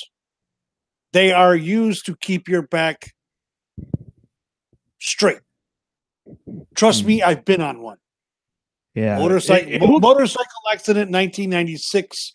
I was on one. I'll tell you what, they are the most uncomfortable thing you will ever be on. But yeah, we're using the backboard as like, let me hit you with whack. And I mean, Jesus. Yeah, Brock it had looks to, more like a surfboard. yeah, Brock had to work to swing that thing where Big Show could swing it with one hand. And granted, Yeah, this and is Big when Show Big Show, has and this is when Big Show was out of shape. yeah, like Big Show was not doing like great work at this time. No, too big, too slow. And Big Show has like names on like that board, that backboard, like Yeah, Mysterio. He had Mysterio, Mysterio, Benoit, and Brock. and Lesnar. Yeah, Like it and was the list of Jericho or something. yeah, precursor to the list of Jericho. Careful, Matt. And so, You might make the list. But no, it solid match. But I love the brilliance of Brock. I guess you could say in the end, he disappears to the back for like 2 minutes, and Mysterio's out there doing all kinds of shit, interfering, getting his ass kicked again, and here comes Brock through the scaffolding, knocking posts out with a forklift with a wooden skid on it. I call them skids. And everybody's looking like, what the? I had no idea what the hell he was up to. I was like, what the hell does he need a forklift for? And I'm sure you had this thought. I was like, huh? yeah, a little bit, a little bit. Well, you knew what was coming because you probably saw it live. Yeah, I did. I actually did see this. I don't know if I saw it live, but I did see it later on. I mean, on pay-per-view, you actually probably bought the pay-per-view or conned your parents into buying the pay-per-view. Yeah, especially around this time. And I was like, what the hell? And then all of a sudden it clicked with me. I said, I know what he's doing. He basically gets in the ring, he hits a clothesline off the top of the freaking forklift. So mind you, he has to jump from the roof of the forklift to step up on the top for the carriage, and then jumps into the ring. Let's see, what, a good 10, 12 feet in the air, across. And hits a clothesline on show. So he's got some momentum built up. Because mind you, what, Brock is 260, 255, 260 then? Yeah, around this time, yeah. And hits that,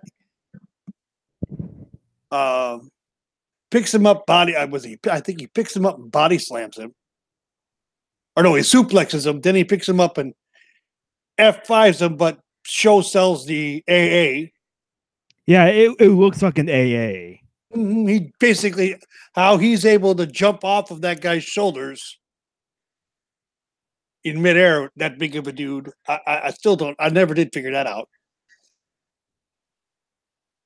Then Brock lays a backboard on it, on the skid, drags 500 pounds of Big Show onto it, raises the forklift up, and backs up about 25, 30 feet and wins the match.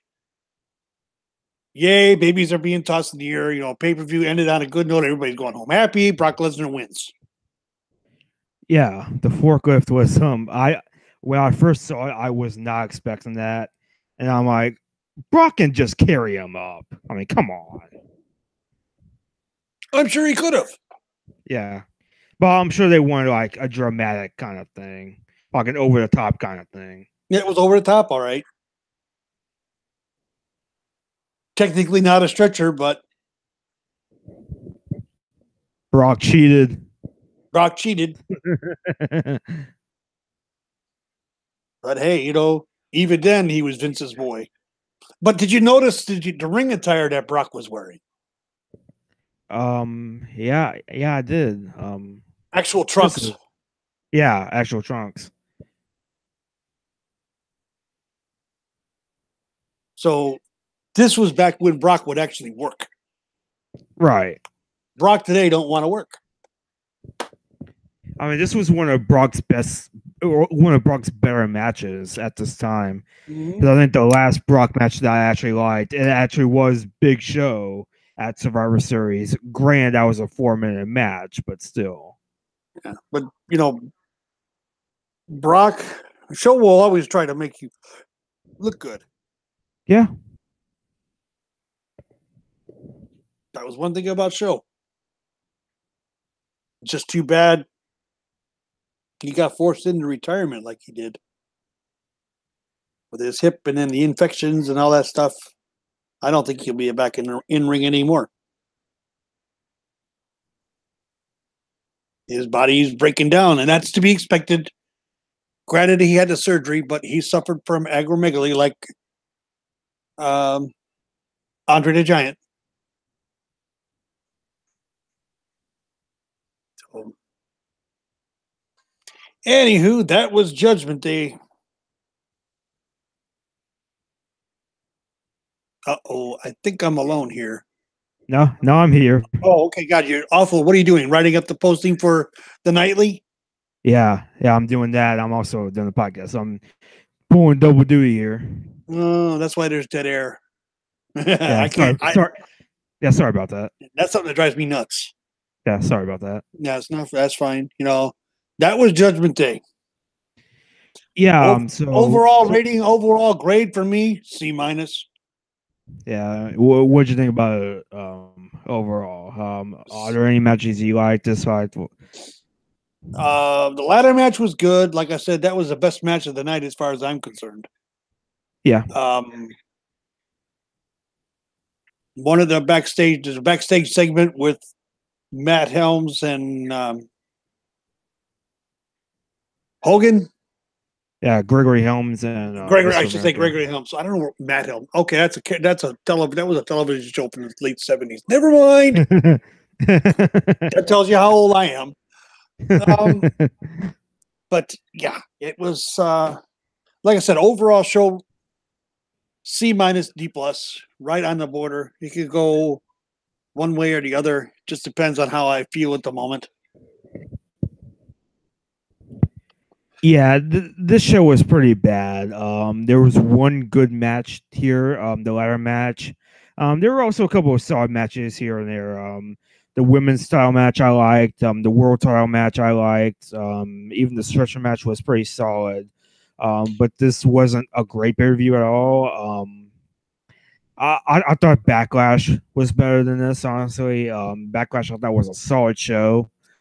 Here it was pretty bad, but the ladder match and the Stone Cold Bischoff segments are really what saves this pay-per-view. Yeah, and I think they knew that going in, and that's why 3 weeks prior they did what they did with Stone Cold, because they knew that this Judgment Day was going to fall on its ass, and it did. Yeah, maybe.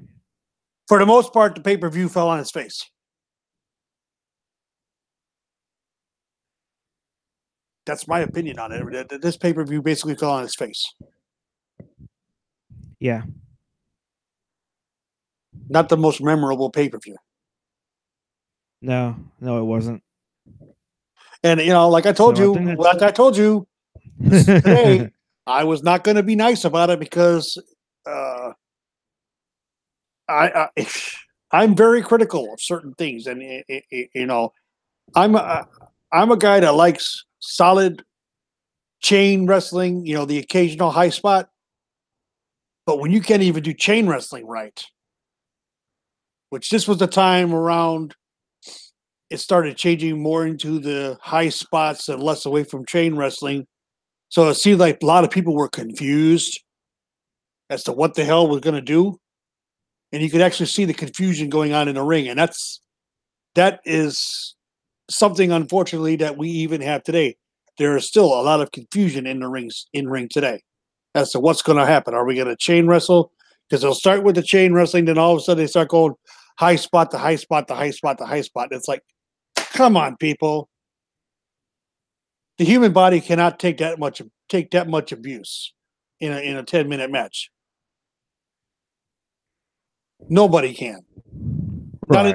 Not in the real world. I can't suspend my belief that far It's getting to the point where I can't suspend my belief that far anymore. Hence the reason I have become such a, I guess you could say, a jaded old bastard. Because I long for the days of chain wrestling. That's why I like Natalya. Because she does that. Can't say I'm a fan of her. I think she's very boring. Because she wrestles more technical match style, and that's not the popular way anymore. Well, I think it can work when it's done well. If she's allowed to work with people that are on the I'll tell you what, you put her and Becky in a match that is strictly mat oriented, it'd be great. Mm-hmm. You can't have her doing match style work with someone like Carmella or with someone like Lana. Now, Asuka versus Natalya in a match style match, great. Yeah, that could work. But you can't see it's not going to work. Not in today's time, because everybody wants instant gratification. They want the high spots. They want all kinds of oh wow, give me a hard on and an orgasm type stuff going on in a ring. And if they don't get it, they hijack the show or they shit on the match. People sit back, watch the match, enjoy what it is. It's not, as much as Vince tries to beat into our heads that it's sports entertainment. No, it is wrestling. That's why, it's not world sports entertainment, is it? No, it's world wrestling entertainment. Wrestling is a part of it.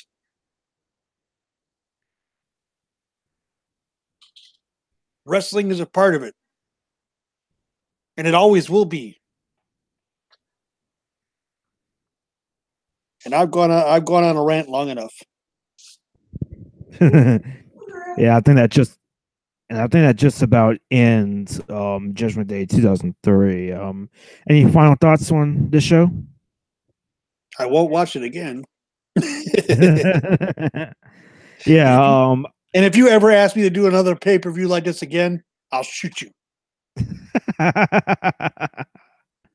I will come down to Louisiana, find you, and shoot you. Yeah.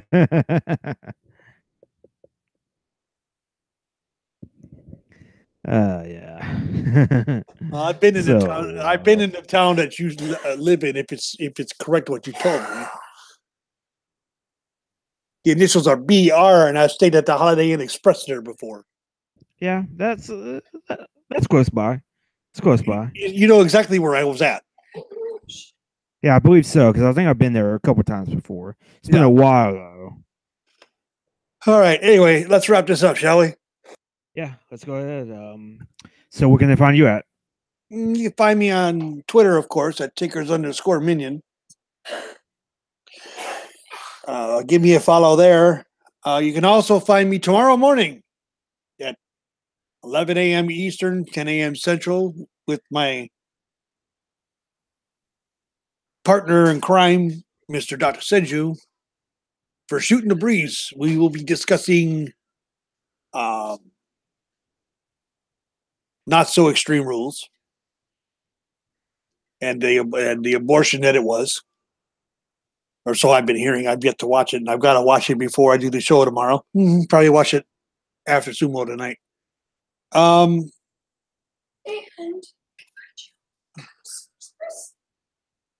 it's my wife's over here saying something I can't hear with the headphones on.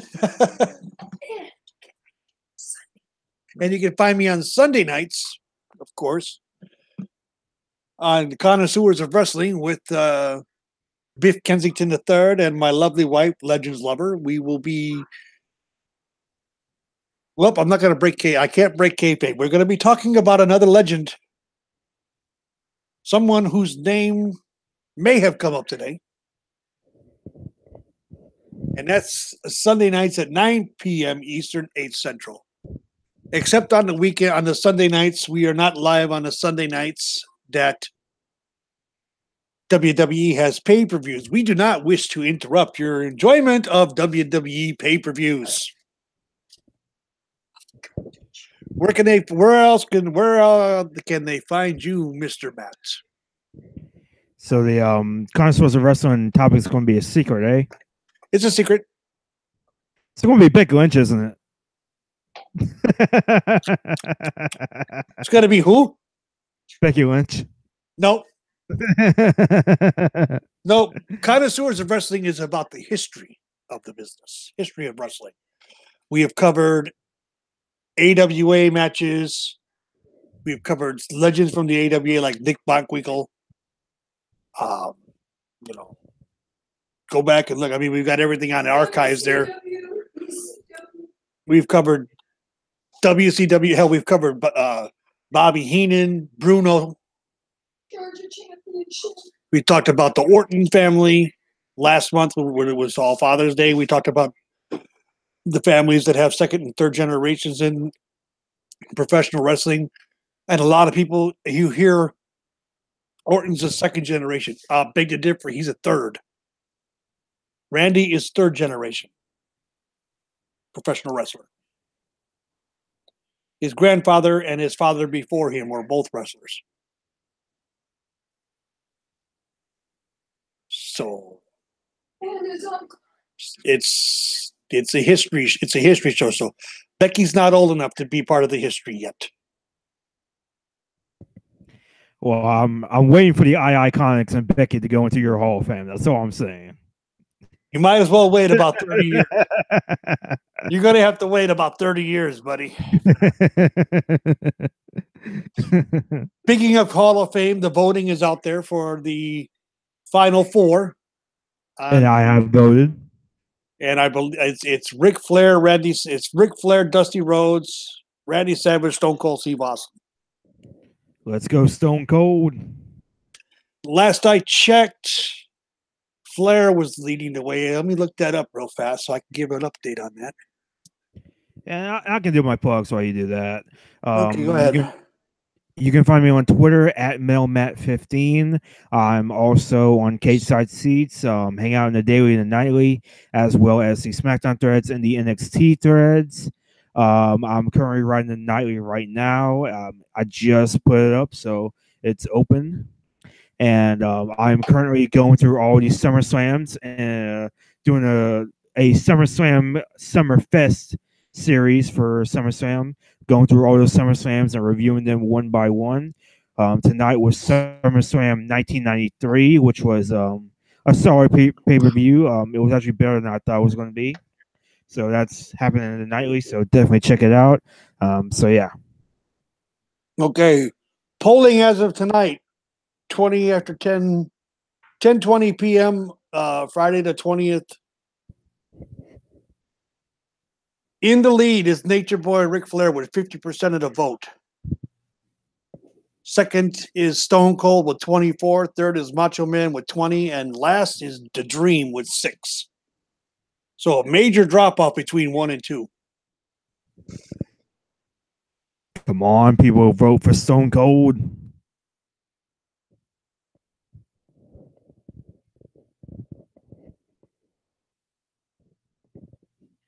All right, so I think that just about does it for this week. Next week will be a brand new episode of Ruthless Aggression Era podcast.